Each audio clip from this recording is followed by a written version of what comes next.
You don't even have to do anything to work on a relationship. You can just look at your mate and mirror each other. Just shut the fuck up, hold each other's hands, and just face each other and mirror each other.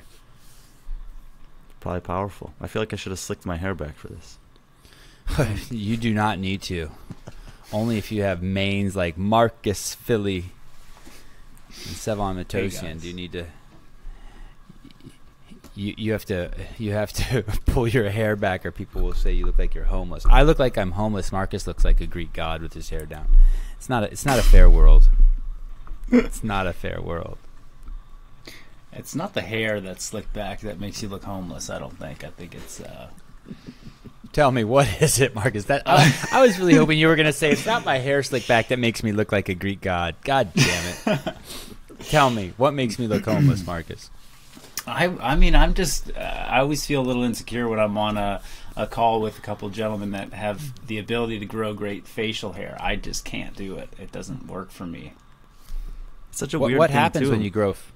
My brother Sorry, can't grow a beard at all. You know, we're a few years apart, same genes, and no beard.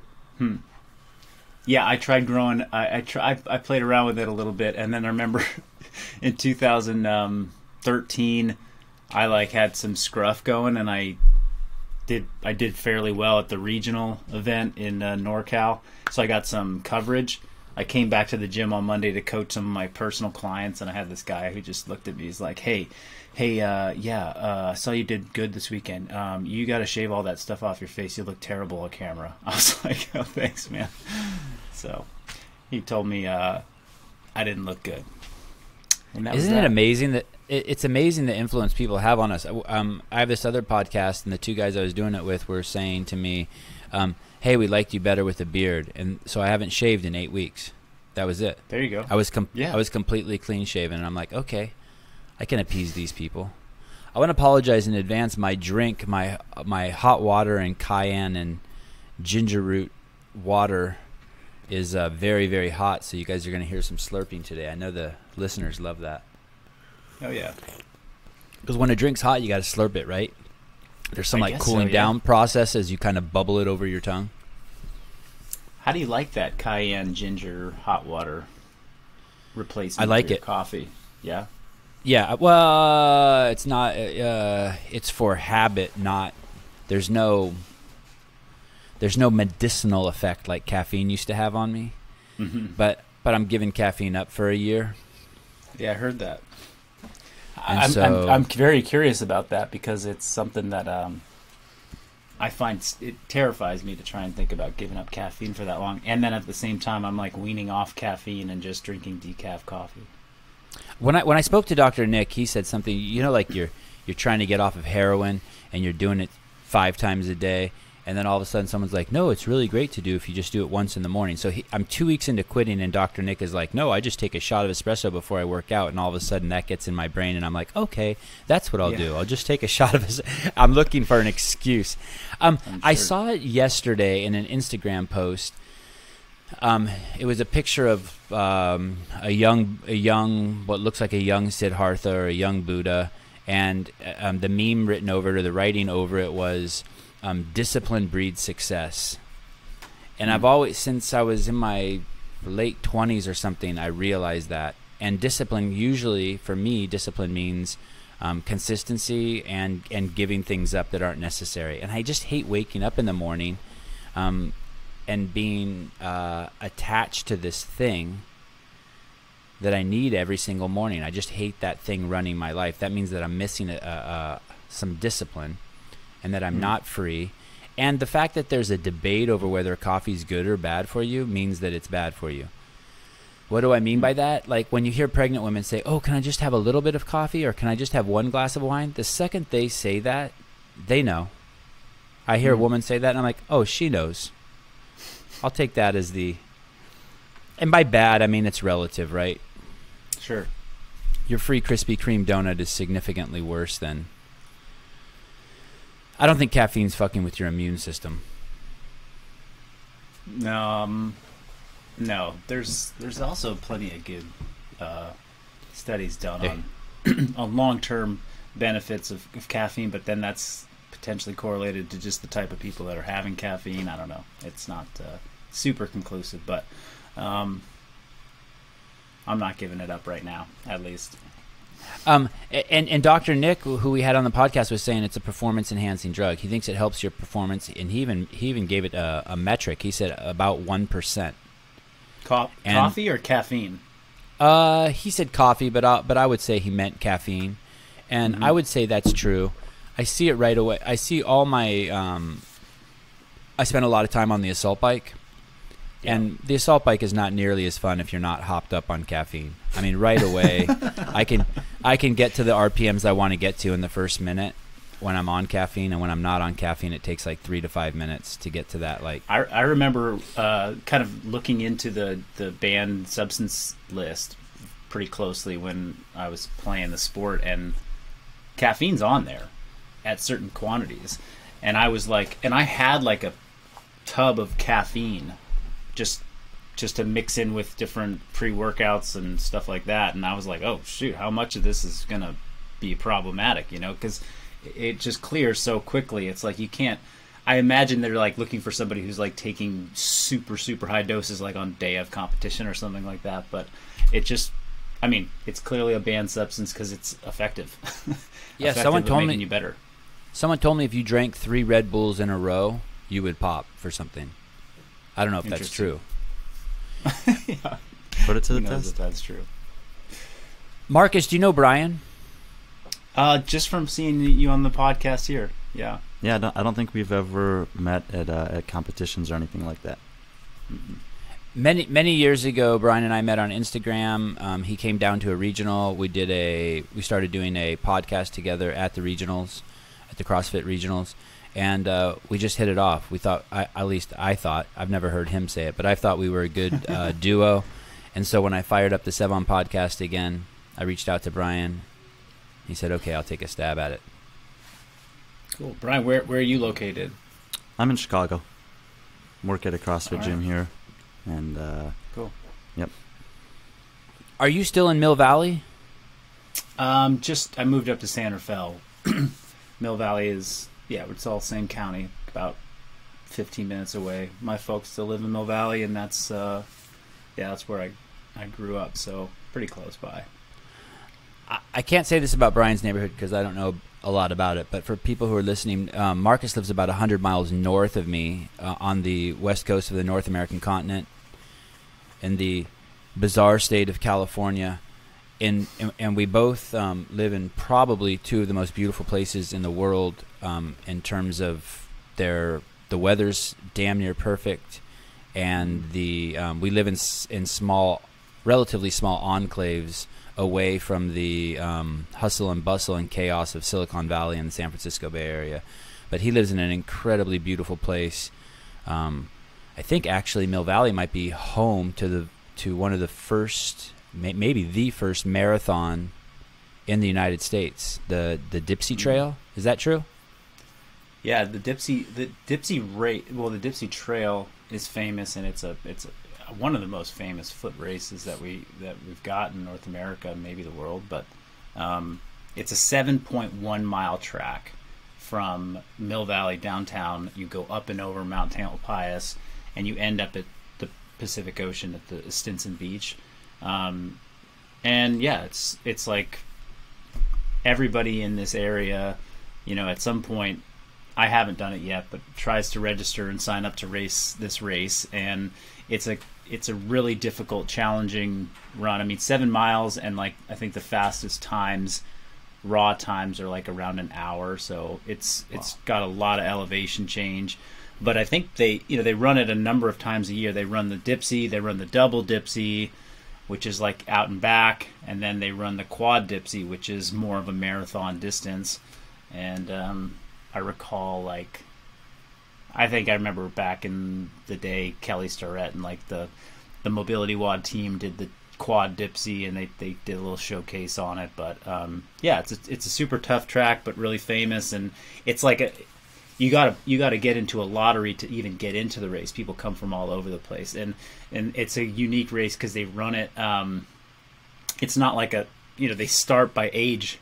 So the 70-plus-year-olds that are running, they get to go first, and then every minute on the minute for like an hour, they send out different ages.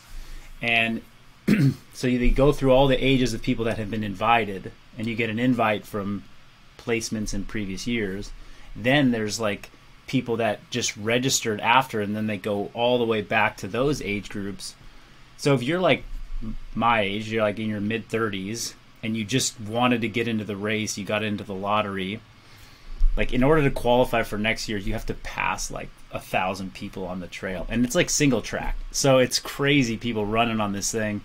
Anyway, more than you probably wanted to hear about, but Dipsy Race is super cool. Look it up for sure. I parked in I think it was Mill Valley once at the Pete's there in that little village, and my mom and I, we got there really early in the morning. That's our downtown. It looks like a little village, doesn't it? Oh, it's so nice. It's so nice. Cute. And it has the tiny movie theater, a couple hamburger joints, a couple coffee joints. I parked down there, and then my mom and I walked to the Pacific Ocean, and we walked back. This is a handful of years ago. Then you walked the Dipsy Trail. That's it. Yeah, and it was amazing. You walk through neighborhoods and all the staircases and the forest, and it's crazy that you start there and end up at the Pacific Ocean. It's absolutely nuts. Yeah, no, yeah. And the race gets started going up a flight of 1,000 stairs, basically. So that's where people usually get their first dose of lactic acid burning in their legs, and they're like, what did I sign up for? Yeah, that first staircase is insane. Yeah. And it's kind of where rich hippies go to die, right? Mill Valley. I guess so, yeah. I mean, I think of everything, all those cities north of San Francisco, sort of as that. I mean, as I've gotten older and I've like read more and more things outside of, academics, I start to hear about people like coming to Marin County, and pretty much like a lot of like the meditation spiritual movement has been, centered at Spirit Rock, which is like a retreat center out in West Marin, where, I mean, a lot of big names in like the, meditation world who teach like mainstream meditation, like they spend a lot of time there. So yeah, it is a very unique place, and it's crazy because I'm, like you said, a lot of people flock here at some point in their life. I was fortunate to be born and raised here, so like I don't know much different. It is a sought after place in the world to live and to come experience, climate, and here I am just like, well, this is all I've known. So definitely been privileged to have a chance to live here and this become my normal. And it's very expensive. It's extraordinarily expensive. I mean, it's like living in downtown London. I mean, it is something else. Marcus and I met, if I remember correctly, we met basically at a regionals on the floor, right? I mean, you were probably the first time we met. You just finished a grueling workout, and I walked up to you and stuck a camera in your face. Yeah, I think it was probably 2014. I think was the first year because, I remember that we were at the San Jose, San Jose State, and playing in the arena. And I knew of you, and so kind of felt like it felt pretty special that you were paying attention to me.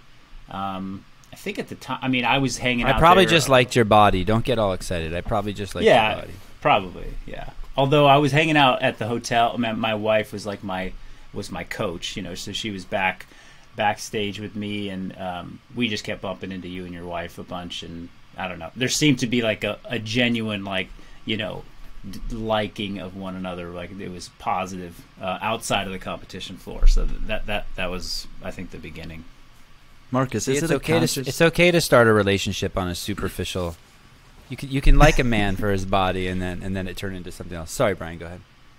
Marcus, are you making a conscious choice to describe it as playing the sport of CrossFit? Because I don't think I've ever heard an athlete talk about it that way before. I'm wondering where that language really started for me. I mean, I do, I I like to think about it as two different things I did. I mean, I coached CrossFit, and I was a big fitness. I mean, I'm still a fitness coach, so that was a big part. That's a big part of my life. But playing the sport, I mean, it was a sport. It was something I did that did not, in the early years, I confused it too much with what I was doing as a coach. I thought I was one and the same. I'm like, oh, I'm coaching CrossFit and I'm competing in CrossFit. It's like, well, I had to really kind of unlearn that. It was incorrect. Playing a sport, playing the sport of CrossFit, and then coaching fitness became very different. And I still look at them differently today, although there's lots of things I learned in both that carried over and supported the other, but it's just not the same. I think it's it's the word playing that's catching me off as opposed to competing, because that's the one that I don't hear the athletes use that often.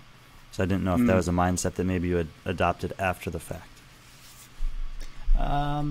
Yeah, perhaps. I mean, I talk about competing in the sport of CrossFit, but I also maybe just because I'm removed from the competitive side of it, like I'm not like out there trying to win anymore. I'm like, I look back, I'm like, yeah, it was a game I played. Like when I was in it, it was everything. It was the whole world. It was, what I built my life around. And now I see it as like, this is a game that you can go and get good at, and it requires a tremendous amount of fitness, but it's still a game to play, just like basketball and football, and these are games, and the people that really love it to a certain degree, like I think they, maybe have a chance at some more success. But you're seeing it now, like there's people that are winning this thing that don't love it for the sport. Like they're not passionate about it. They're like, it's a job. I'm just going to go and do it really well and beat people. So it's becoming more and more just like any other professional game that's out there that you play. And, you can be passionate about it, or you can just be like, hey, it's a way to get a paycheck. God, it's a hard way to get a paycheck. They're all hard, especially since the paychecks are not as big. It's like NFL is hard, and some people get a lot of money for it. So maybe it seems like it's more, doable. But for the vast majority of people that attempt it to try and get the big payday, it's brutal. You look at people's stories who were in and out of the professional leagues for like a year, and they were getting minimum wage, and they're just getting handed terrible. It's a rough road. But you're right. CrossFit's painful, super painful, and but those people who are making it part of their life, and they have this, it's everything to them. It's their friends, it's their community, it's their work, it's their gym, and then also this thing that they compete in. They're not just looking at it one-dimensionally, like, man, this is hard to make $50,000 a year at. They're thinking like, this is awesome. I get to do everything in my life around this one thing. And they're still not getting paid very well. Did you have a moment where you realized, like, as you were getting older, or as you were realizing where you fit in sort of the pantheon of CrossFit athletes, that you're like, oh shit, how am I going to make a living? Because here you are, you're about to because I remember, I think you met your wife, or your relationship was really getting off the ground while you were steeped in CrossFit competition, and here you are, basically, in my words, not yours, this starving athlete. And you're similar to like a starving artist. Here you are, and you're meeting this woman, and she wants to get married and start a life together. Were you ever like, oh shit, what am I going to do with my life? I can't do this much longer. No, not exactly that story. I was pretty clear. Like, I started my coaching and business career at this around the same time I started my competitive CrossFit career. So I was coaching athletes, personal training, group CrossFit coach, then became a CrossFit gym owner, and was having success in growing from a business standpoint. A lot of opportunities coming my way at simultaneous to my growth in CrossFit sport success. Gaining remote clients, having a CrossFit gym that was profitable, and I was able to pay myself. Me and my partners were paying ourselves. I was doing personal training, so I was building some, financial success while I was doing CrossFit. And the CrossFit, to me, the sport fun, and it was giving me opportunities, and I was learning, and I was still on this very, very deep quest of like personal growth. It was more about like what am I capable of doing in sport, when I finally found something that my talents, my hard work, my thoughtfulness really gave me a chance to be successful. Because I was a subpar collegiate athlete. I played soccer at UC Berkeley, and I never saw a single minute of playing time. I always knew I was a good athlete growing up, but it didn't express in the other sports that I played a lot when I was younger, soccer and golf. Like, I never reached a place where I was good enough to just, feel like I was expressing myself fully as an athlete. So then in CrossFit, I just was like, I need to ride this thing out as far as I can, because I need to feel what it's like to take a physical sport and express myself fully, and then climb as high as I possibly can, because that's what I was. What was going to hold me back? It was really this journey of self-discovery. But back to what you were saying, like I was earning money, and I was doing well as a coach and as a business owner, and it was when CrossFit and me climbing the ladder as an athlete it became clear. I was like, yeah, if I want to keep going up as an athlete, it's going to start getting in the way of me being a good coach, growing a career. They can't keep going up both together. Something's got to give. And I'm already 12th in the world. I'm 31 years old. I don't think I'm going much higher. Like, I might crack the top 10, maybe, but man, that's going to take a lot of work. And I think it's time for me to, and I see this other part, my business and me being a coach, and yeah, with the family now kind of on the way, like now my wife, now she's my wife, now she's pregnant. Okay, wait a minute. Like, it just doesn't make sense. It doesn't make sense to do this anymore. And so I walked away at a time where I probably had I definitely had more potential inside of me to go further in the sport, but it would have meant not experiencing the other part of my life that was starting to become really important too, fully. So I just couldn't do both. I see it sort of the way you described it is chapters in your life, and there's 10 pages where they overlap, and you were smart enough to, when you saw page 1, you're like, okay, I can switch to the next chapter now. I don't have to ride this out till the very last page of chapter 1 before I jump to chapter 2, and you made the switch. That's how I was sort of visualizing it. Brian got all excited because you said you played soccer. Look at him. I bet you his next question is a soccer question. Let's do it. No, but I did play in college as well. I played at a Division III school, so I did get to see the field. Yeah, well, it was hard. I mean, it was hard to be, the star athlete in high school, and then go to just be like a sort of a discarded, piece of trash on the college team. Like, I was that guy. I mean, I did not. Yeah, it was not.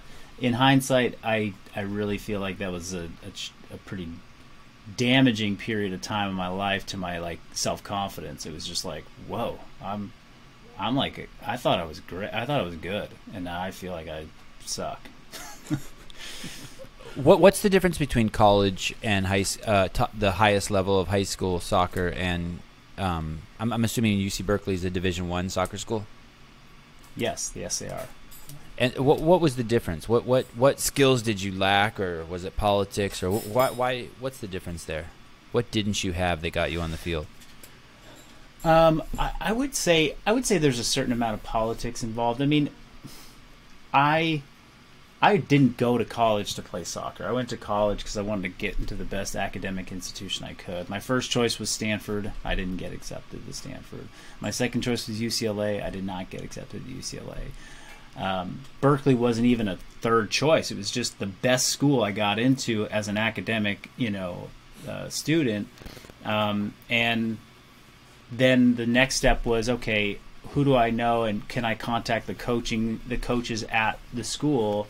And I had some connections, having been from Marin County, close to Berkeley.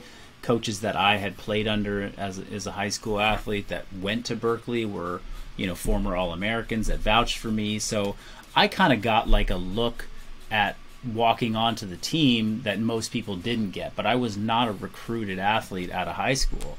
And this is where the politics question comes in, because you can I think that there is something to that, where coaches who work at a Division I program and are putting together their team, they go out and they have a design to who they want to be in their starting lineup, and they recruit these individuals. They might also, specifically, my position was goalkeeper, so there's a lot of philosophical stuff tied into how coaches, I think, look at what a goalkeeper's role should be. I mean, a goalkeeper could be a relatively short, very athletic player who has great foot skills and can and maybe that's what the coach prioritizes. Or the coach is like, hey, I want a tall 6'3", just monstrous athlete who can stand in the goal and win every single ball in the air that comes through the penalty box.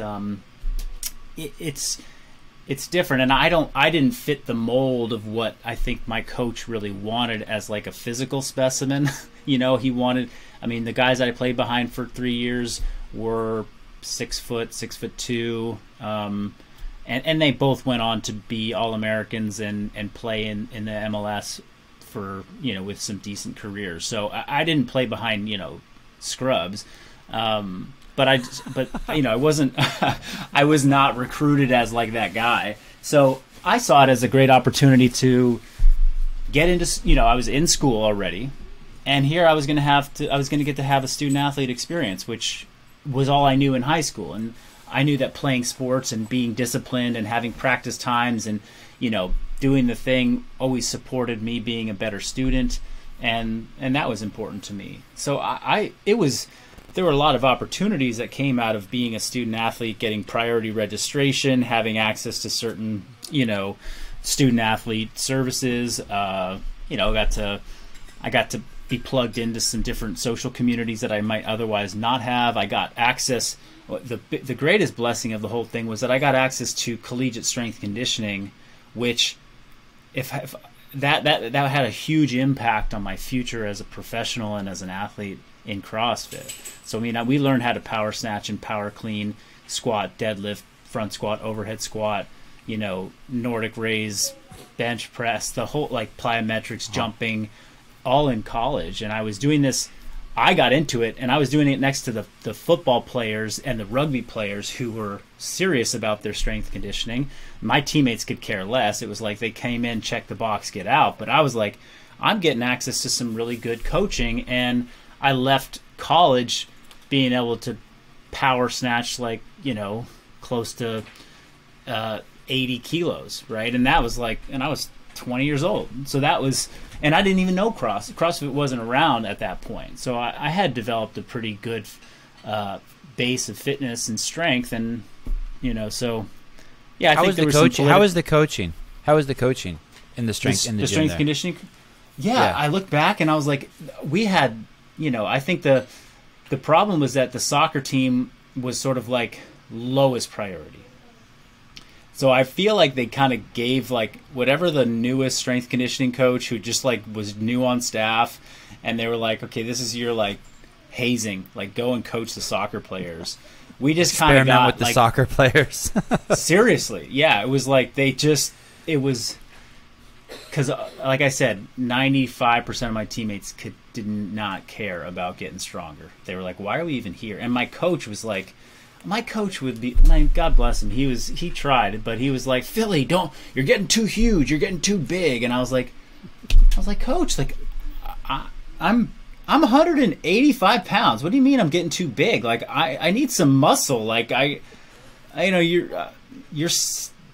I'm playing behind 6'2" Josh Saunders over here, who's a monster. Like, why would you tell me to not? He's like, you're gonna get. He had this thing in his mind. He was like, you're gonna get too muscle bound and you're gonna lose flex. He wanted us to do yoga and like, just I don't know. He had a little bit backwards. He didn't quite understand the muscle physiology and physical fitness. I always encourage people to do something in college because that discipline you talked about is so critical. I think that the team I played in was probably an extreme outlier in this case, but in the last 2 years I was there, our average team GPA was a full grade point higher in season than out of season, just because that discipline. Yeah. What did you study, Marcus? The major was molecular and cell biology, but it was pre-med. I was pre-med. Did you like that subject? I really did. Yeah, I loved. I mean, within the biology departments, there were 2 biology degrees there. There was molecular cell and then integrative biology, and I chose the one that was more prestigious and more challenging because I wanted to look good on medical school applications. But once you're in the department, there's lots of different cool courses, and I took a ton of physiology. I took a ton of nutrition courses.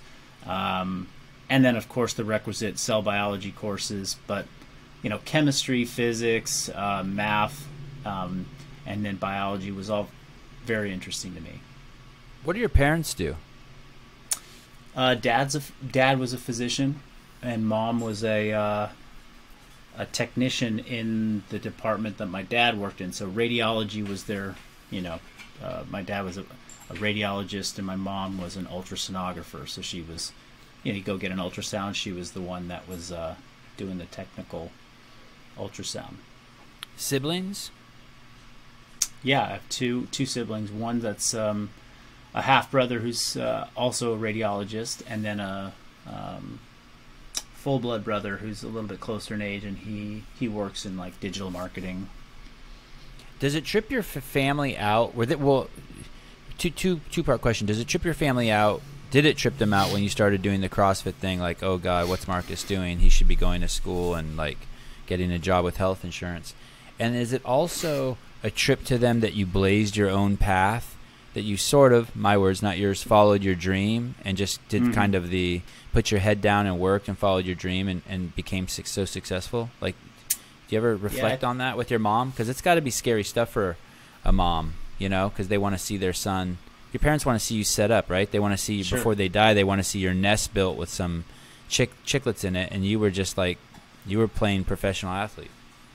Yeah. Well, the story goes that like, I was this pre-med student at Berkeley, graduated with really high honors, really good grades, went to medical school for a year, and then dropped out. And my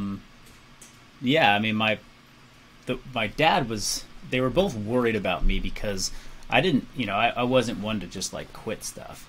I was desperate. It was a dire situation where I was extremely depressed in medical school, and that just stemmed from pursuing something that was I was not truly passionate about, and I didn't see was connected to like my purpose, and I felt lost. I went to Ohio State University for medical school, and to go from being a California kid growing up in Marin, being on the West Coast, to then dropping myself right in the middle of Central Ohio, and this was I was 23. This is almost 14 years ago. CrossFit was Columbus was not the hub of health and fitness, maybe like with Rogue Fitness being there. It was just different, and I just felt like I was so far from where I was supposed to be. There was nothing healthy. There's no good, wholesome living going on. It was the Midwest. It was, and medical school is hard, regardless of whether you're doing well or you get it or not. I was struggling. So I wanted to be in health and fitness. I wanted to be in it before I went to medical school, but there was no path that had been carved out by anybody, really.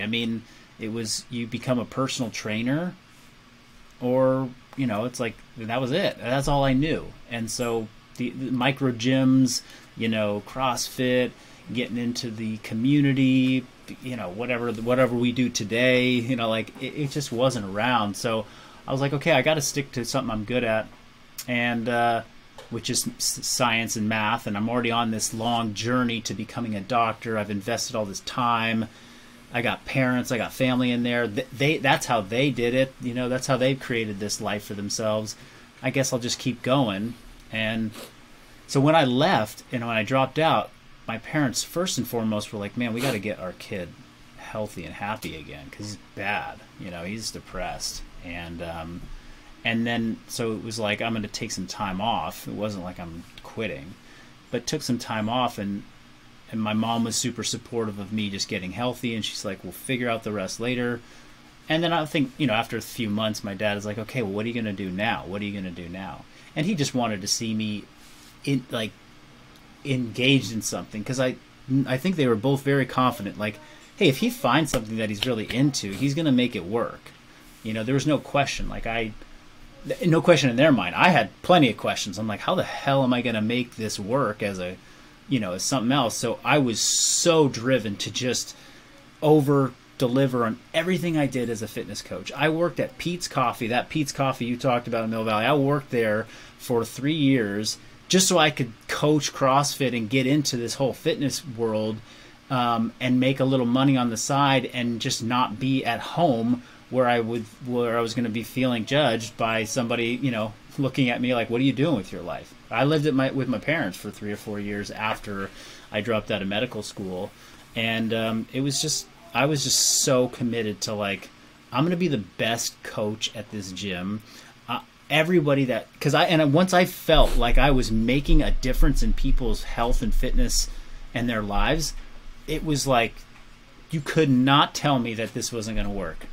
I was like, this is so going to work. Because I went to medical school and you guys all loved me and you thought I was going to be the greatest doctor of all time, and you were like so supportive. I'm not talking about my parents, I'm talking about everybody. Marcus, you're going to be great. Look at you in medical school. And I wasn't helping a single person. I was feeling like I was hurting people by being there. Now I found something. I was like, I'm making a difference in people's lives. People are telling me they're getting out of pain. People are telling me that they're losing weight. People are telling me that they're happier. People are just stoked to be around me and take my classes. Like, yep, I don't care what. This is going to work. We'll figure it out. And that was just so charging and so energizing to me.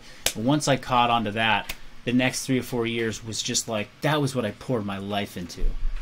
And remember, this is like CrossFit as a sport just had sort of happened on the side, right? That's why I did team competition for a couple of years, because I was 100% a coach, and then I just did the team thing with my friends. And by the 3rd year of making it to the games and doing well as a team, I was like, oh, I should probably do this thing more seriously. This is fun, and I'm good at it, and maybe I could be one of those, individual guys out there who are really good, because they're really good. What's depression look like? When you're 20 years old and you're in school, what's depression look like? How do you know you're depressed?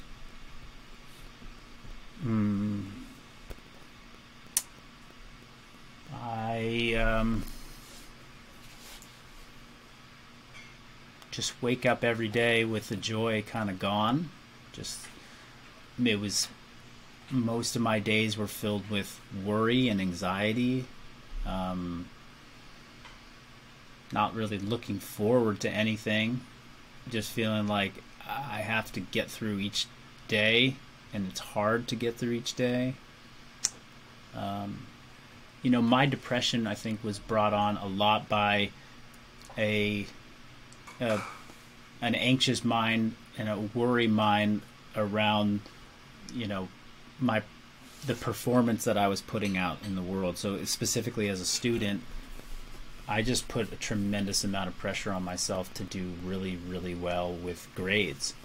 And once I had set a very high bar in college, it was like I couldn't accept anything less. And so everything in my life became about, how do I study more to get the best grades and not leave anything to question.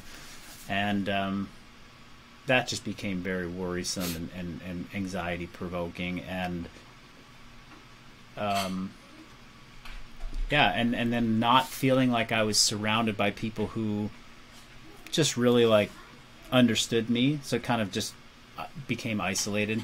I was very isolated in medical school. My final year of college, I also experienced a lot of this too. And because I was at Berkeley, I was so close to home, I just came home every weekend. I'd have classes for 3 or 4 days, and then I'd be home for 3 or 4 days. I was like, I just want to be around my parents. I don't feel like I'm supported by people out there, So that was a 3 to 4 year stretch, on and off of kind of going in and out of that. And when I got away from medical school and I got connected to the CrossFit community, truly, like, that just was gone. I mean, I've dealt with some anxiety since then, especially since becoming a parent and a business owner, and having some real life stresses. But I said goodbye to that phase of deep dark depression where I was so disconnected to purpose when I got aligned with the health and fitness community and CrossFit. If you ever want to visit that again, that's what you described. What it's like when the first week you quit coffee. So if you ever want to, I literally the first week I quit coffee. I was like, okay, why am I waking up now? Because I used to wake up and be so excited to see my coffee machine. And for the first week, I was like, okay, what am I? What's the plan here? But this that's what I feel like when I have to like wake up and do fasting blood work, and I can't have coffee or eat until like whatever time. I'm like, the hell's the point of getting up? Yeah, why get up? The pressure that you talk about, though, that either you put on yourself or that you sometimes put on students or just people in professional world externally, that's a really serious thing, and I think it's a bit unfair, for people to sometimes have to live up to that. I kind of stumbled into, I think, a similar situation in college, where I had just gone through 2 years and I happened to have straight A's in every class. And so then I was like, oh my God, I have straight A's in every class. And I wasn't even thinking about it. But the next year I felt like, well, I better get A's all again this year, It'd be pretty pathetic to go backwards from this. And the way that I got sick that year in school, and I had one teacher. We had 4 grades for the class. It was a midterm, a final, a paper, and our participation grade. And I got sick to like the point where I couldn't go to school for a month. And I got an A on the midterm and an A on the final, and I turned in my paper like 3 months before the end of the semester and got an A on that. I did that since I was homesick and had nothing else to do. I figured, I'll give them one less thing to grade at the end of the year. And I get my final grade, and I had a B in the class. He gave me a 0 for participation because I missed an entire month of classes. Oh. And I thought this was the most unfair thing in my life, of course. A 21-year-old kid, I'm like out to prove the world wrong. I submitted all these medical documents and everything, and ultimately the school was like, it's a teacher's class, it's his call, he give you whatever grade he wants. But it ended up being one of the most freeing things for me, because for the next year and a half, then I was going to classes, and I was taking classes like you that I was interested in, and I wanted to ask questions, and I wanted to challenge the teachers. But before, I was starting to focus so much on the grades that I stopped losing sight of actually challenging my mind and asking those questions. After getting a B, the 4.0 was no longer a stress for me, and I got several more B's just because I like challenged the teachers, and I grew through that, and I hope they did too. Yeah, I don't know if I ever got an A in college. I wish I had had a lesson like that at some point. I got straight A's in high school, and then I got straight A's in college, and I didn't really give myself an opportunity.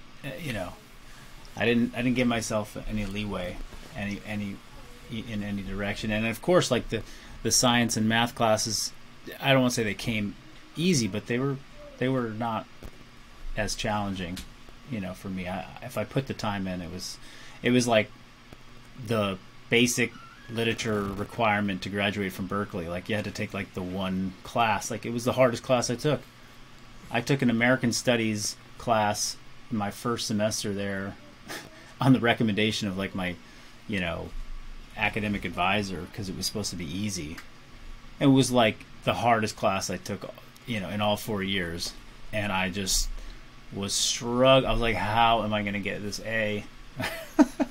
It was brutal. Marcus, how did you meet your wife? My wife, Megan, is a doctor of psychology, and I was coaching CrossFit, and I was just, new clients coming in. We're getting three kind of, we call them protocol sessions, or more like intro sessions. And I remember the owner of the gym said, Marcus, you're going to be working with this woman named Dr. Caden, who's coming in. I was like, okay, I felt pretty confident in my ability to teach, and get people ready for group CrossFit class. But I was this dropout of medical school, and I'm like, oh shit, here comes this doctor. Fuck, okay, I gotta have my shit. I gotta get my A game. I got a doctor who's gonna come in and is gonna think they know something about health and fitness, and I gotta show them my stuff. So I was all prepped. I didn't know what kind of doctor this person was, but of course I just assumed they're medical doctor.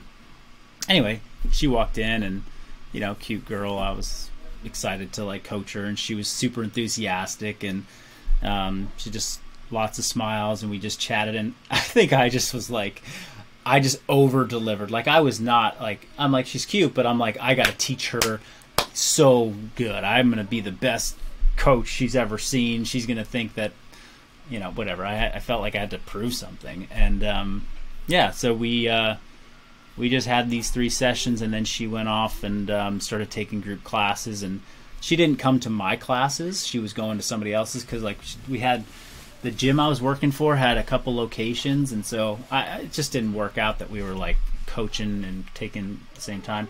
And then 6 months later, she happened to start coming to one of my classes, or I got assigned to the class that she was coaching, and we just became friends. She was in a relationship at the time, and so she was dating women at the time. So I was I really was oh, this is just a cool person that I have no pressure. There's no interest. She couldn't be interested in me. So we just developed a pretty, I felt like an honest relationship, friendship. She admired me as a coach, and she was a cool girl in class. And then about a year after after we met, I started to I was wait a minute, I think she might be interested in me. I was picking up some signals. I was very, very focused as a coach. I really wasn't at a place in my life where I was looking for partners, and I wasn't really, I didn't have any radar up for somebody might be, flirting with me or something like that. And but I think she was really laying it on very, very thick to get through to me. Hey man, I'm actually, I'd like to take this past the friend zone. And so I finally kind of snapped out of it. I was oh, I think this is actually happening. She might be interested. And so yeah, it was quite a fun first year of just getting to know this person as a friend, just as a friend, and feeling zero pressure as a man to be oh, I have to show some good stuff around this girl because she's she's hot or something like that. I never thought about it once until it was so in my face, dude, wake up, she is totally into you. You need to go on a date with her or something like that. Did someone tell you, or you actually caught it? I think somebody had to I caught just enough where I had to run it by my coworker. I was Tony, what is going on here? Is this girl Megan into me? I thought she was dating so-and-so. I'm this is so weird. She's I think it's, she's playing kind of behind the scenes, chatting with her. Yeah, I think you need to go on a date with her. It was pretty funny. So she went the right direction. She was dating girls and then came to you. You don't want her to come to you and then start dating girls. So it's kind of good. You got her when she got that, she found what she wanted. I think it's the right order. That's right. I mean, well, and I think there's you could see it that way. I think it's I think I've seen it go both ways. It's always the right order. When you find love, that's the right order. Good point. Yeah. So the part that interests me about that is I like to think of myself as a relationship expert. I like to just think of myself as an expert on everything. And then all of a sudden I look at the fact that you're married to a real relationship expert, not one like me, a pretending one. And that immediately, like when I look at her Instagram account, I have to look away. I get scared. I get scared for you. I'm like, holy shit, can you imagine being in a relationship with a relationship expert? It's like, what is that like? I mean, is it like sometimes they're like, yo, everything's fine here. Stop looking at our relationship like it's a like through a microscope or like we're part of the test tube. Like, you know, this one you have to set free from your diagnostic tools. I mean, what is that like? I mean, I truly felt a little bit of like, oh God, how does he do that? Yeah, like almost like I'm scared to meet her. You know, she I never feel like we're under some microscope. But what's she never pulls out the DSM manual and is like, okay, Marcus, I found all your problems. Yeah. Well, we've been in couples therapy since 2014, since we were just really starting to get going in our relationship, and we were in a great place. We didn't have kids. I mean, we were like not in a problem space. We were just like, that's what she believed was a valuable thing for us to pursue, and I had been in plenty of therapy in my life. I was like, okay, I'm open to it. So what it really has done is, over the years, is that, you know, when people talk about like, hey, relationships require work. Like, you need to put work into a relationship for it to be healthy. All right. Well, you look at, I happen to use health and fitness as like this analogy. It's like a lot of people will say, hey, you need to move your body and eat right. Okay, well, does that mean like go for a walk and, you know, have a salad once a week, or does that mean like, you know, do CrossFit 10 sessions a week and eat a perfect paleo diet? Like, these are just, you're both putting in work on your body and your health and your wellness.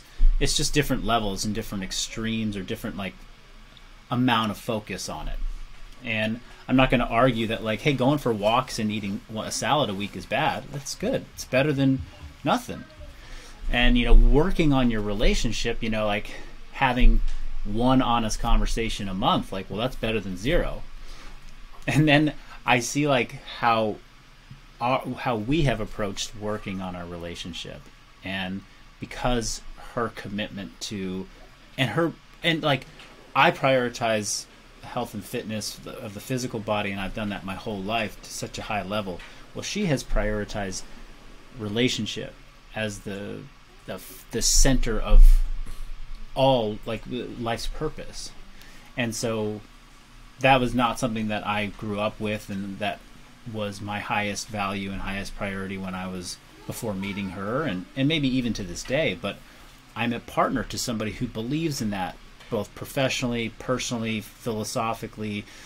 It's just inside of her, and you can see it how she approaches everything. It's like, I'm talking to you, I'm going to slow down this relationship, and the moment, like these moments that I have with you is all that matters right now, because everything else is just secondary. And so that is how I have basically been like learning to be in relationship for a number of years. And because it wasn't my highest value coming into the relationship, it's been at times challenging. It's like, whoa, like we're really focused on this. Like, we're putting a lot of time and energy into this thing.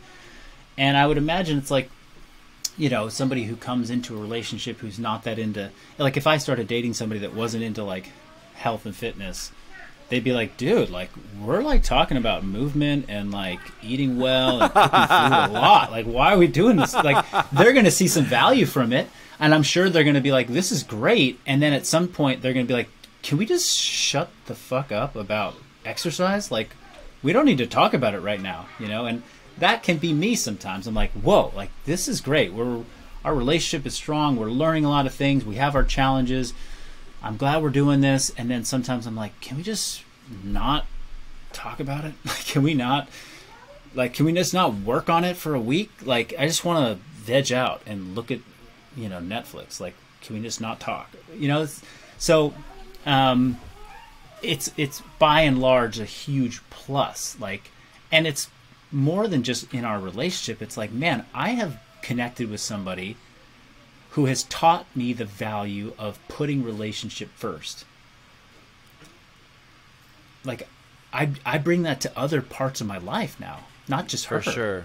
I bring that to my kids. Like, I'm getting emotional thinking about it because I'm like, if I hadn't met her and we didn't have this relationship, I don't know that I would ever have found the value in that. And man, for somebody who didn't have that as a number one or even a number two growing up, it's pretty special. So yeah, I'm super lucky. I don't feel like we're, at times I'm like, let's take it easy, but for the most part, I'm like, man, I lucked out for sure. As you were saying that, I was remembering her being at regionals and being super, there for you. Every time I saw you there or at the games or wherever, she was there supporting you. And it's kind of interesting because she was your support team, and now you're her support team. But also, it's like, yeah, you're kind of the ultimate project for her, right?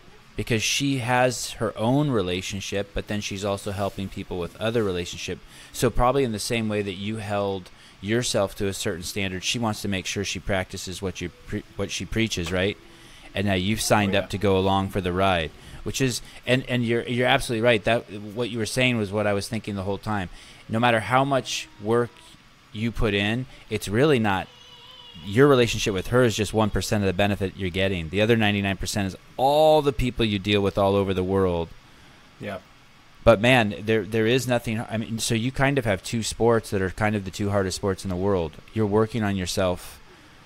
Both your sports involve working on yourself. Yeah. Your whole, and that's fair right. to say. Okay, I'm not going to work on myself for a week. You know what? I'm going to put some I'm going to put extra peanut butter on this celery, and you know what? I'm going to look at a Playboy magazine.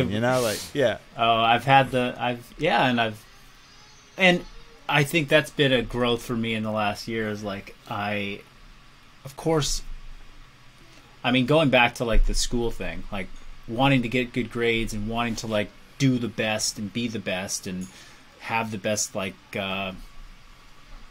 resume, and so to speak, in my own personal life, and just as I am as a person, like I want to do the right thing. Like, do the therapy, like do the work on yourself. Like, okay, that's what people want. That's what people around me value. Like, I'm going to do that because I want to show up for them. And it's led to me doing a lot of work, and at times just doing the work because other people want it from me.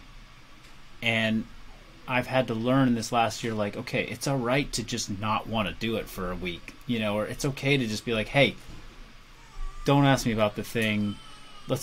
Please don't talk to me about how that conversation I just had with Noah went, because I just don't want to talk about being a parent for a minute. I'm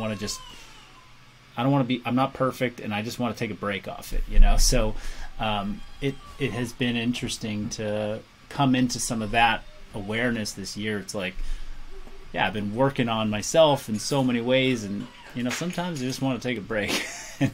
I'm not going to work on myself this week. Okay. Right when you said that, a baby cried in the background. I felt like you have a sound effect button. You're like, I'll one up these guys, and you hit a button, and we heard a baby cry. Go ahead, Brian. There's breakfast happening. Marcus, yeah, same here. Same here. I got a breakfast right here next to me too. See, I'm single. I rely on myself for every meal. This is a unique position to be in, but it's a good position to be. We're reliant on ourselves for meals. It's not us who's getting fed breakfast, Brian. Don't get that twisted. I know you'll go in there and get the scraps off of Avi's plate. I will. I sure will eat the scraps. Actually, he probably doesn't leave any scraps. He eats everything, doesn't he? Marcus, were you gonna go ahead? Sorry, Brian. Yeah, I'm pretty curious about the development of your business, and specifically with the way that that like similar businesses have started to adopt certain principles in the last couple of years that I think you've been doing for nearly twice as long. But and specifically, I mean with the media stuff. I feel like you somehow figured out like 5 years ago that having really high quality media production and putting out this stuff consistently over time was important. And I think a lot of other people in the space have started doing that now. I could be totally mistaken there, but I mean, if you go to your website or if you watch your Instagram going back for several years, it's very consistent. It's very appealing in a lot of different ways. And I was curious how you know, if you found a media team to work with, if that idea was like just inside of you, that this is going to be an important thing for me, and if you wanted to maybe share where that some of that inspiration came from. Marcus, hold on 1 second before you answer that, because that's a great question. I just want to say one thing. Marcus has 755,000 followers on Instagram. He did not get these in the traditional way that a lot of CrossFit athletes got. I think as a CrossFit athlete, he maybe crested to 100,000, maybe at the highest. I want to say in 2019 he had 150,000 followers, and so this is, people are coming to him from way what I would say probably is outside the community. He is a genuine health and fitness and nutrition hub. It's not, there is no, I honestly would, from going through the whole thing, I would say there's no, it's for literally everyone, and he's pulled these people together because of what you can already hear from the first hour of this podcast. He's very authentic, he's extremely passionate, and he's leaving no stone unturned. And it's interesting because he doesn't, the marketing is so, it's almost hard to figure out how he's making a living. I mean, he's I don't know if he coined the term functional bodybuilding. He has something called Revival Strength, but you'd go there and he's not shoving stuff down your throat. It's not like buy. There's none of that. I don't see any really of the supplement stuff, but he's giving away tons of free content showing beautifully shot yet very simple movements, and there it's a constant drumbeat. So maybe before you answer his question, tell us a little bit, Marcus, about what's going on, what you're doing there. Like, what's your business? What's your what are you sharing with the world? And then I'm very curious about Brian's question also, because I'd love to unpack it all. So the history was that I owned a CrossFit gym for a number of years, and then in 2016, right around regionals, when we had our that behind the scenes film that you made was featured me quite a bit. I sold my gym like about a month before that, and it was a little bit of a bittersweet ending. I just parted ways with business partners that I no longer shared the vision of the future with. It was at that time that I dedicated the rest of that year to getting really fit and doing as well as I could in the CrossFit Games, and then the following year I started my own business, which was called Revival Strength, or is called Revival Strength.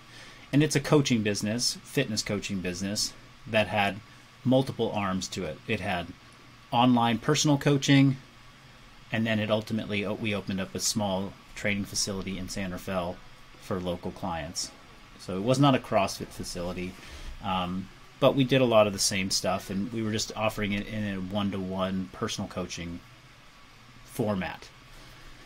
So that was when Revival Strength got started, and it was also simultaneously when I left the sport and I started training, a little bit differently. What I was showcasing on social media for my own personal training, what I was doing to keep fit, it was like this. I was still doing CrossFit movements and CrossFit sport type things, but I was also trying to heal my body after 7 years of competing. So I was quite injured, and just now had a baby and had different life demands. So I was bringing together some other training disciplines to create what felt like a bit more of a sustainable, balanced approach for fitness, not the competitive grind I was in. And that incorporated some bodybuilding principles, and those Instagram posts in late 2016, early 2017, got a tremendous amount of engagement, more so than what I was getting from posting, snatch, muscle up, handstand walk videos. people were very interested in, hey, Marcus, what is this thing you're doing? Hey, how do I do this training? What's this training?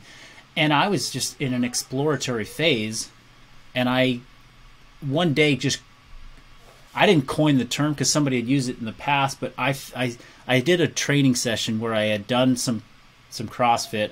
I had also done quite a bit of bodybuilding in the same workout, and I was like, oh, this feels like I got a good pump, and I did some CrossFit. I'm gonna call it, this feels like functional bodybuilding, and I just posted that very, with a hashtag functional bodybuilding, and it just caught on. People were like, whoa, that's super cool. Like, how do I do functional bodybuilding? And I was like, well, you could, try some of these things and hire me as your coach, or hire one of my coaches as your coach. I had one coach working for me. Awesome. And they were like, well, I can't afford to get your coaching, but I want to still do your program. How do I do your program? And so this started. Wait! What a great line! Yeah. Can you imagine going into Whole Foods and saying that? I really need those avocados, but I can't afford them. Yeah, I know. I really want that ribeye, but I can't afford that. So, right? Can I have your flat meat? That's basically what I was getting. So that started. Long story short, I developed an online training program to showcase some of these training principles, and I put it out as a 12-week kind of experiment. Like, here you go, everybody. You can purchase a 12-week program from me. I called it Awaken Training Series. And that was the first functional bodybuilding program I put out. And that was in 2017, April of 2017. Just as a note, and I think 300 people bought it. My employer at the time bought it when it came out, and he saw it through, I think, at least the first 4 iterations that you put out. Yeah. So we did 4 iterations. Yeah. So that was April 2017, and that just like pretty quickly, within 3 to 6 months, I was like, whoa, this is another like business opportunity and a way to reach people that aren't going to hire me for personal coaching. I mean, it was like, do I want to pay $300 plus a month, or do I want to buy this thing for a fraction of the cost and just try and figure it out on my own, right? And so fast forward to today, we're still that, we're still Revival Strength. We still do personal coaching, but we're also functional bodybuilding as a brand and we're selling functional bodybuilding online training programs. So you can become part of our functional bodybuilding online community. We have a training program, a subscription program that you can sign up for, and I put a lot of energy and heart into that.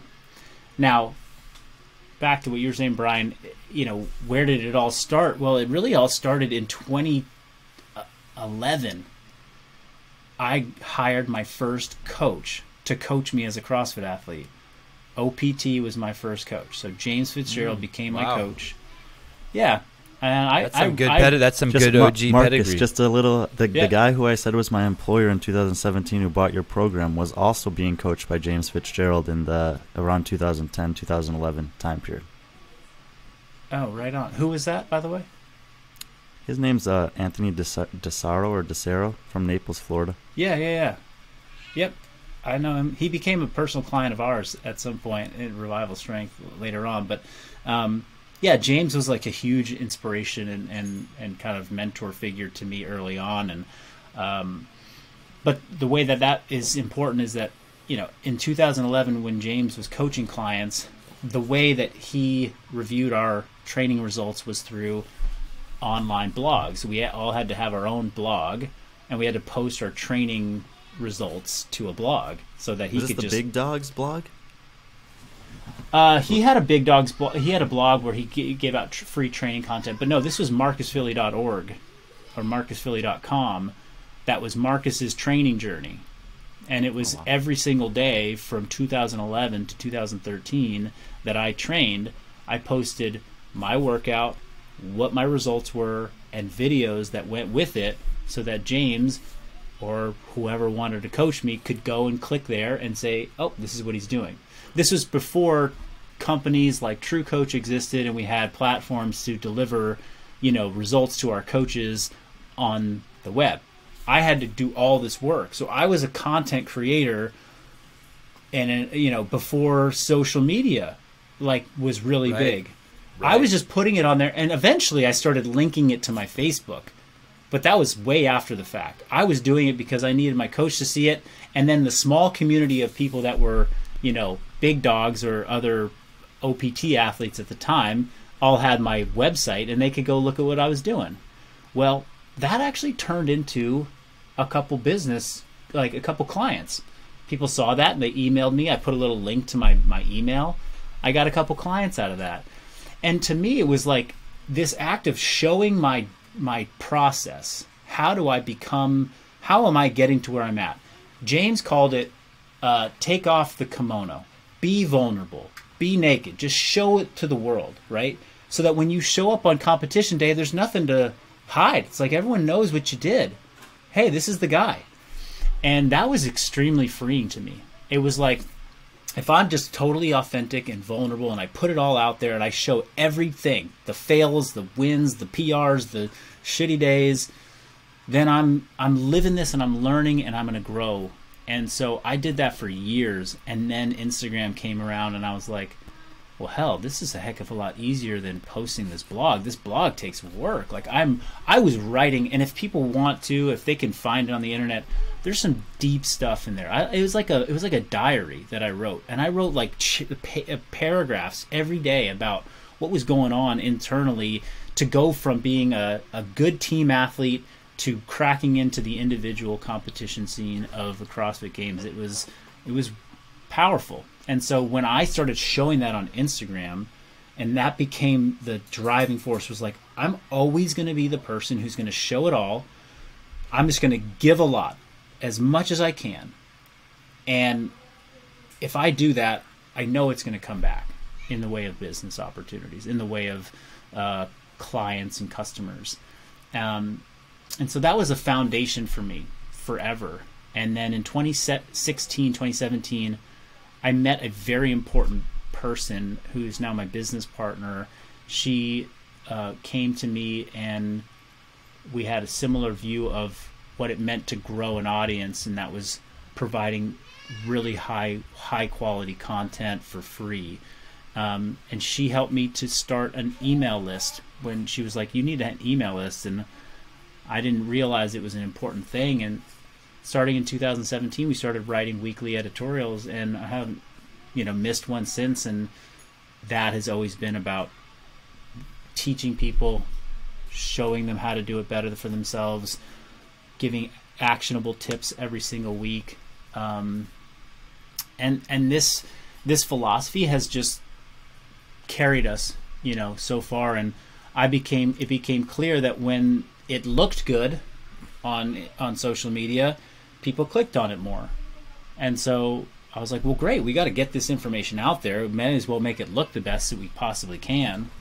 And so, started exploring working with people that could take good photographs, who could take good videos, and who could make the work of creating content on a consistent basis, which, now is anywhere from 3 to 5 pieces of content a day, that have sharp images and, good video and good quality, good audio. Like, it's, it meant having more people involved, because it was a lot to do on my own while also coaching people and trying to run a business. So it's just grown organically out of this thing, which was a blog in 2011, into today, which is, a couple different social media platforms that are putting out stuff, and an email list, and now a YouTube channel that puts out a weekly video that's in, a long form educational content video. So it's just it's something that's grown slowly, but surely has been thoughtful at every step of the way. Man, I really appreciate that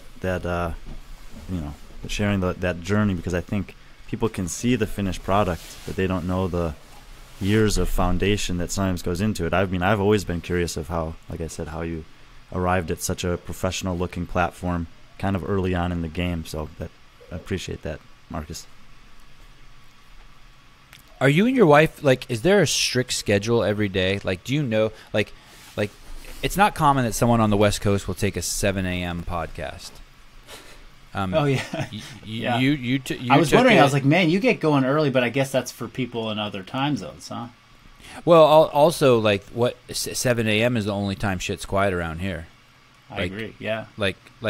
There's already noise all around me. I usually, like, I try to keep them up late. Like, if I know the podcast is going to happen, so last night I tried to keep them up a little late so they'll, like, sleep in a little more. Nah, it didn't work. Yeah. But how crazy is your day? How crazy is your schedule? It's less crazy now than it was a year ago. A year ago at this time, it was full on madness. I mean, our kids are fortunately, back in full time school and daycare. They're 2 and 4 years old, so daycare, preschool.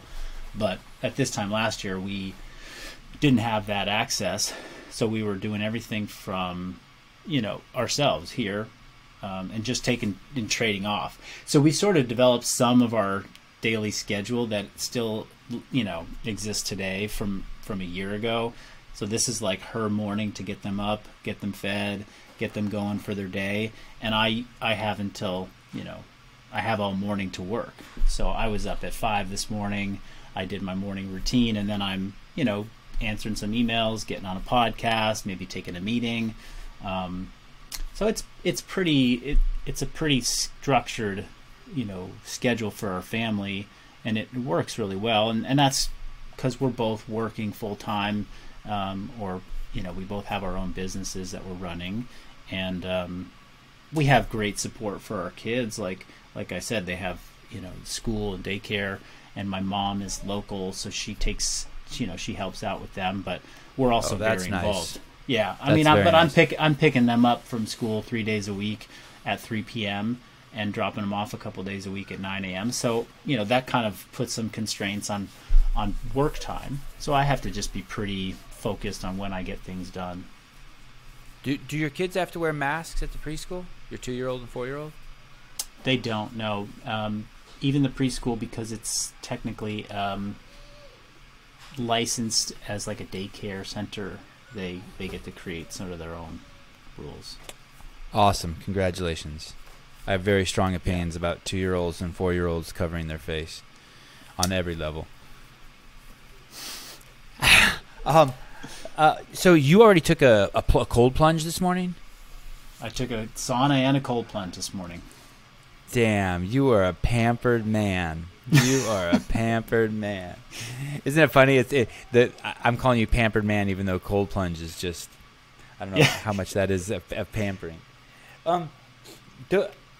I've watched some of those videos because I would really like to pull the trigger on a sauna. I don't know what I'm waiting for. They're really that one you have is amazing. How much is something like that? That barrel you have? Yeah, I think you can get it for, it's tricky because I think you can probably get it delivered like $2,400. You could probably get the whole thing, but then you got to do the electrical on it, which is pretty.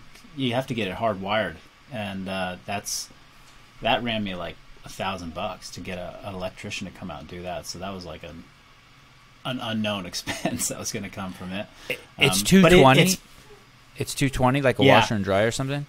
Okay, so they run the cable, and then what happens? And then do you build it, or does it come like that, like an igloo on its side?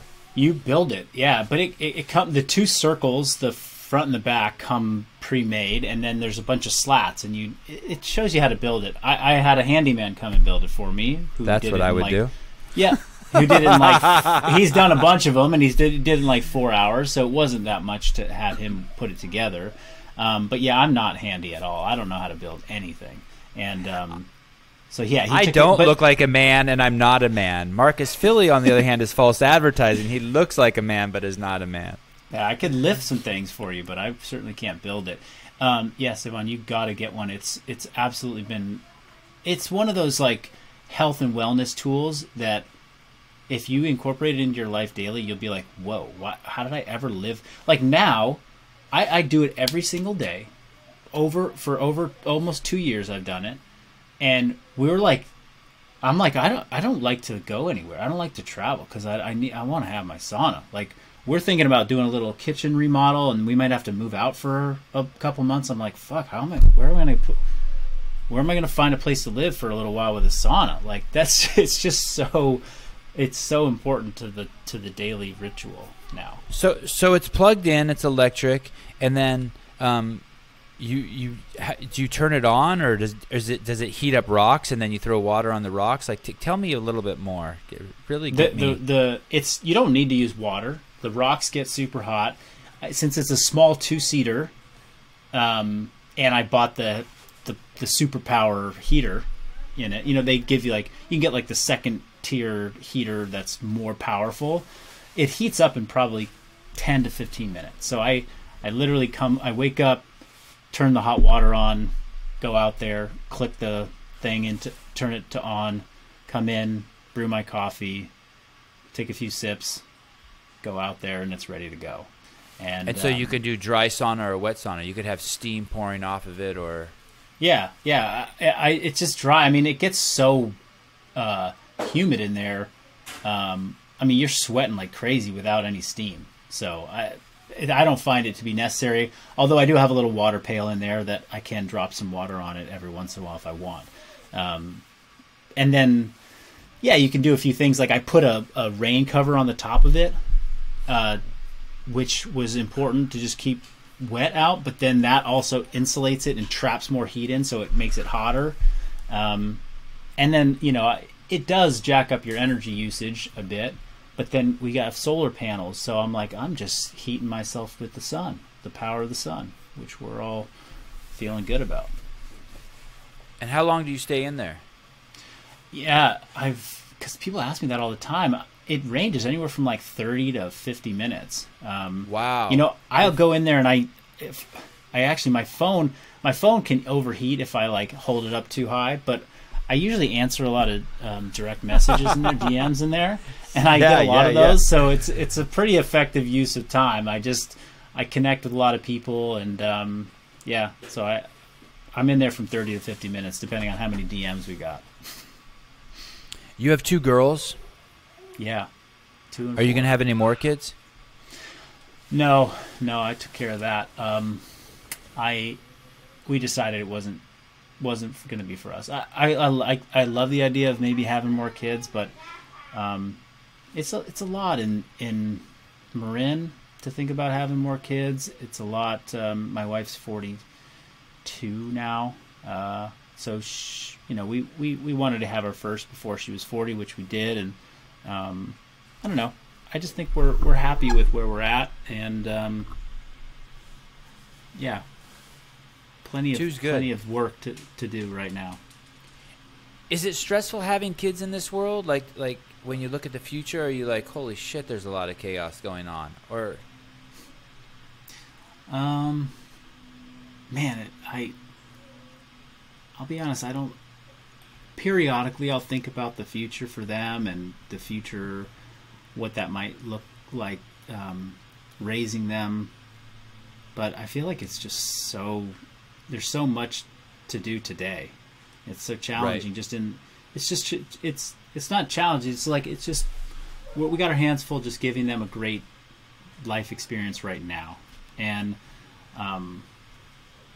I mean, yeah, things are going to look really different in a few years, in 10 years, when, you know, we'll face new stages of parenting. But I don't know. I mean, I have a hard enough time, like, not worrying about the future and, like, what could go wrong, and that it's like if I add thinking about what's going to look like for them too, it's just I'm not going to be an effective parent today. And so that's my work, is just how do I make these moments with them right now really special and not get too caught up in work and business and social media and all the other stuff that could be distracting me from just being like, I'm with these kids right now. My wife was just out of town for 5 days. She went to see her parents for the first time in over a year, and which was wonderful for her, and it was wonderful for me. I was like, dude, I am the sole responsible person right now for almost 6 days in a row. Like, so you stayed with your daughters that whole time?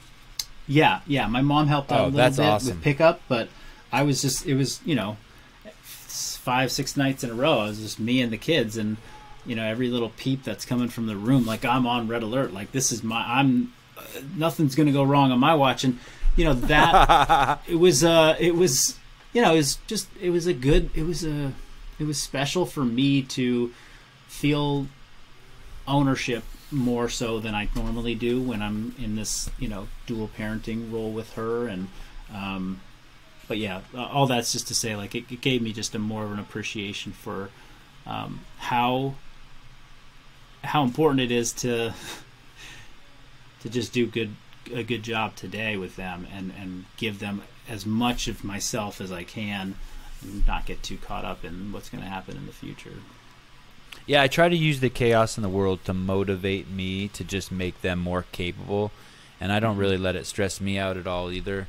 But it just makes me realize the importance of, like you said, not only being there with them and spending a ton of time with them, but just making sure that, okay, hey, no one knows what the world is going to look like in 10 years because we're moving so fast. I mean, the job, I don't know, 50% of the jobs that exist today weren't around when we were kids because the world's changing so quickly.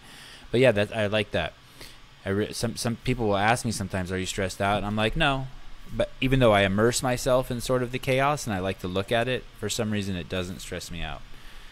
Well, and coming back kind of to something we talked about earlier about my wife and her sort of specialty as a professional, I think that is the thing that we are working on arming our kids with, is like how to have good relationship skills and relational skills with other people, and to learn empathy through the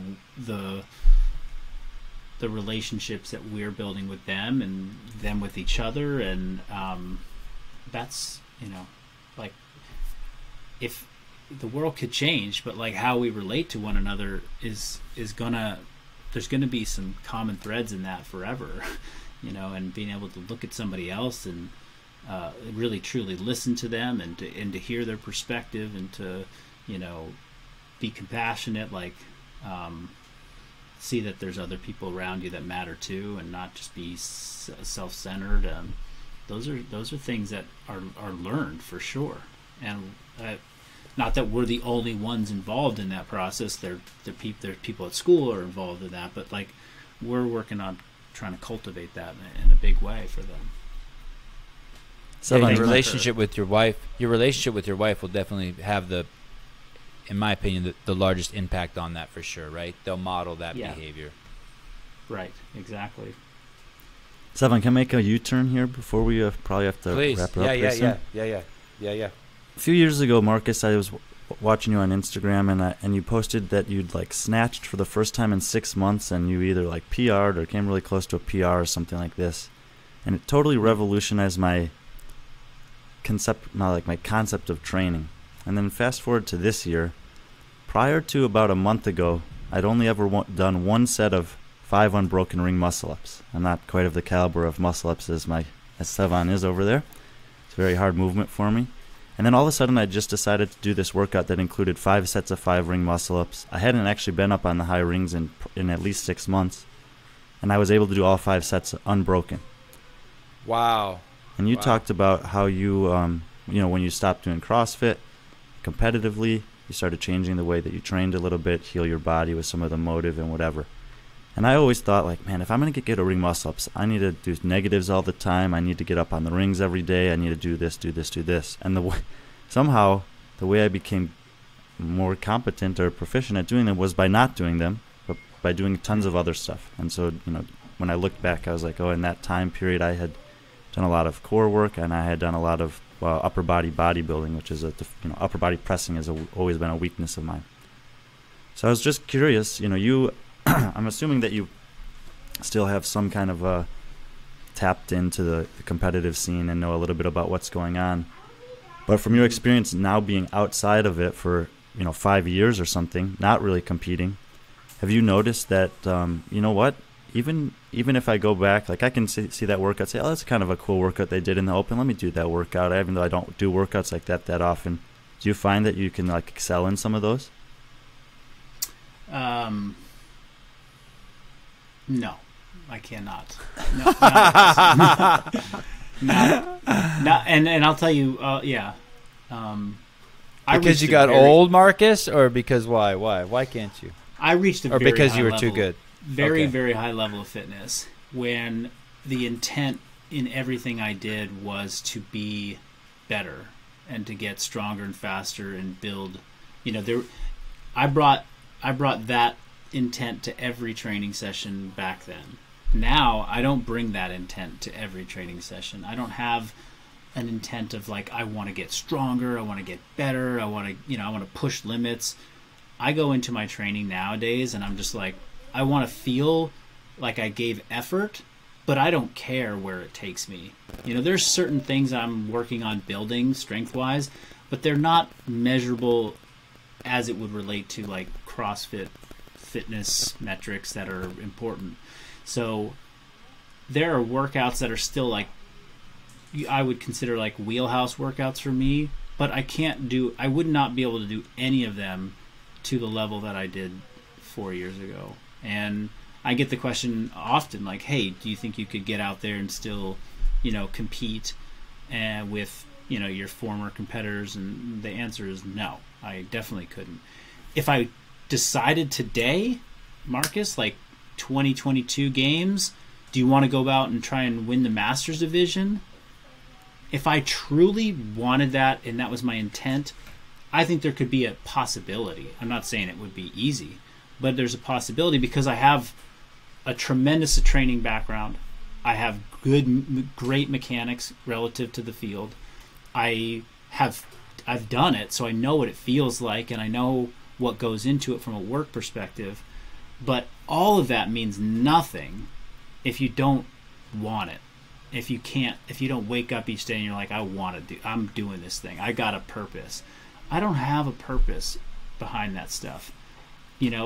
Some athletes have a purpose because it pays the bills. Some athletes have a purpose because they just love it and it's what their identity is. Some people just, that they're just wired every day because that's still they're still on the climb, right? They're still, I'm going to get there. I don't have any of that driving me. And I hung on to the idea of coming back in the sport for a few years after 2016. And it just became super clear to me, like I lack that why. I lack that purpose to drive me to do what's really uncomfortable. The difference between going out and doing the training sessions I do today and the training sessions it would take, or the effort and the intent to go back to competing, it might not look like a lot on paper, but emotionally and mentally and just that extra bit of physical, it's significant. It's super significant. And it's why I think when people get away from the sport long enough and they let go of that, they're like, oh, wow, life is really good when I'm not having to just bang my head against the competitive, wall every day. Because it's exhausting. It's super exhausting. And that's on every level. So, no, there's nothing I'm as good at as I was back then, except for I'm a much better mountain biker because I took up that sport since I started, or since I stopped competing. And yeah, I could hang on some mountain biking, but that's it. I'm probably 10 pounds lighter than I was when I competed. I haven't clean and jerked over 315 pounds or 300 pounds in a long time. I mean, I still have decent numbers. If you said, hey, if you don't go out there and snatch 225 today, we're going to chop off your daughter's finger or something, I would do it. But I can't come anywhere close to 280 pounds like I did at, my best. And so it's just a different life, but I'm very content with my level of fitness. I'm still inspired to go out there and train. I love training. I love it from the perspective of learning what about that stuff that people see that's so inspiring from CrossFit, what actually applies to my client, the everyday person out there. I'm coaching people that if someone says, hey, I want to go to the games, Marcus, will you coach me? I'm like, no, I'm not the person. Go check out, Big Dogs, go check out Training Think Tank, go check out, just go to other people, right? It's like, hey, I think CrossFit looks cool, but I've never done it. Like, how should I? I'm like, hey, I got some great stuff for you. I got a mix of CrossFit. I got a mix of bodybuilding. I got a mix of just quality movement in mind. I'm going to keep you moving for a long time. I don't care if you win, you know. I want you to win in your life. And that doesn't necessarily mean like having the fastest times. It doesn't. It means like doing it every day and just being consistent. That being said, you nailed it. Your mechanics are amazing. Watching you move is amazing. And I just want to be clear. What Marcus is talking about is the 1% of 1% of 1%. If you want to be the healthiest, fittest, best-looking guy in your local Starbucks, Marcus will get you there tenfold still. For anyone, Marcus has experienced fitness and pushing his body to levels that most of us can't even comprehend. And so he's really, really talking about the tip of the spear there. Don't think that anyone who follows this program wouldn't run laps around everyone at the local Walmart 1,000 times over. So I just wanted to be clear about that. Yes. Marcus, thank you. Thank you for your time. I know you're incredibly busy. You're an incredibly inspirational figure for me because I watched you build your empire. What a fun thing you're doing, and clearly you can tell from watching your work that simultaneously you're working on yourself to be a better human. So thank you. Thank you for having me. Yeah, it's been a pleasure to speak to both of you, and thanks for giving me a platform to come and talk about some things that I don't normally get asked about. So I was telling some folks that I was coming on, and I was just excited because I know you always ask the best questions of anybody I've come across in the media space for ever since I've known you. So yeah, thank you very much. Any parting words, Brian? No, it was great to talk to you. I think you're doing great stuff,